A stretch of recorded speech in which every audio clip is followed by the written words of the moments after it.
தமிழகத்தில் கடந்த 3 ஆண்டுகளில் 31 லட்சம் பேருக்கு வேலைவாய்ப்பு வழங்கும் வகையில் 9.74 லட்சம் கோடிக்கு முதலீடுகள் ஈர்க்கப்பட்டுள்ளதாக முதலமைச்சர் மு.க.ஸ்டாலின் தெரிவித்துள்ளார். தமிழக தொழில்துறை சார்பில் சென்னையில் தமிழ்நாடு முதலீட்டாளர்கள் மாநாட்டை முதலமைச்சர் மு.க.ஸ்டாலின் தொடங்கி வைத்தார். விழாவில் பேசிய அவர், புரிந்துணர்வு ஒப்பந்தம் போடப்பட்டதும் நமது கடமை முடிந்துவிட்டது என தமிழக அரசு நினைப்பதில்லை என்றும், மாநாடு நடத்துவதை விட அதன் மூலம் வரும் முதலீடுகளில்தான் மாநாட்டின் வெற்றி உள்ளது எனவும் தெரிவித்தார். தொழில் வளர்ந்தால் மாநிலமும் வளரும், மக்களின் வாழ்க்கையும் வளரும் என்று கூறிய முதலமைச்சர் ஸ்டாலின், அனைத்து மாவட்டங்களிலும் தொழில் தொடங்குவதன் மூலம் அதனை சுற்றியுள்ள பகுதிகள் வளர்ச்சியடையும் என்று தெரிவித்தார்.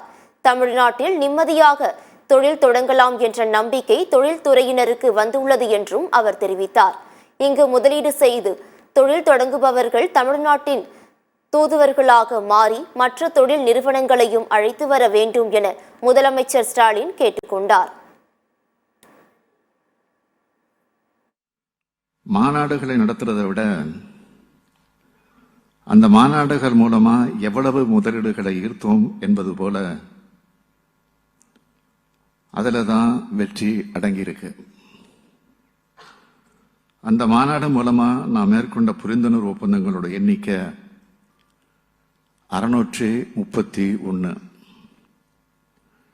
ஏற்கப்பட்ட முதலீடுகளோட 6.64 லட்சம் கோடி ரூபாய்.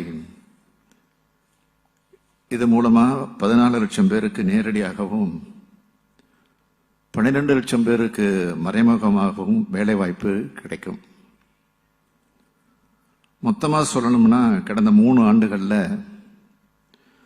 31 லட்சம் பேருக்கு நேரடி மற்றும் மறைமுக வேலை வாய்ப்பை உருவாக்குகிற வகையில 9,74,000 கோடி ரூபாய்க்கு முதலீடுகளை ஈர்த்திருக்கிறோம். அமைதியான சட்டம் ஒழுங்கு சிறப்பா இருக்கிற மாநிலத்தை தேடித்தான் தொழில்துறையினர் வருவாங்க என்பது உங்க எல்லாருக்கும் தெரியும். தமிழ்நாட்டில் நிம்மதியா தொழில் நிறுவனத்தை நடத்தலாம் என்ற நம்பிக்கை தொழிலதிபர்களுக்கு வந்திருக்கு. அதோட அடையாளமாகத்தான் ஏராளமான தொழிற்சாலைகள் கடந்த 3 ஆண்டுகளா தமிழ்நாட்டில் உருவாகி வருது.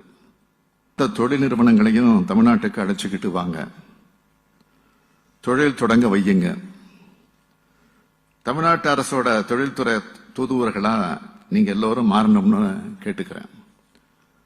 அது மூலமா 2030ஆம் ஆண்டிற்குள் $1 டிரில்லியன் அமெரிக்க பொருளாதாரமா மாறணும் என்ற தமிழ்நாட்டோட இலக்கை அடையறதுக்காக நம்முடைய அரசு முனைப்போடு செயலாற்றி வருது.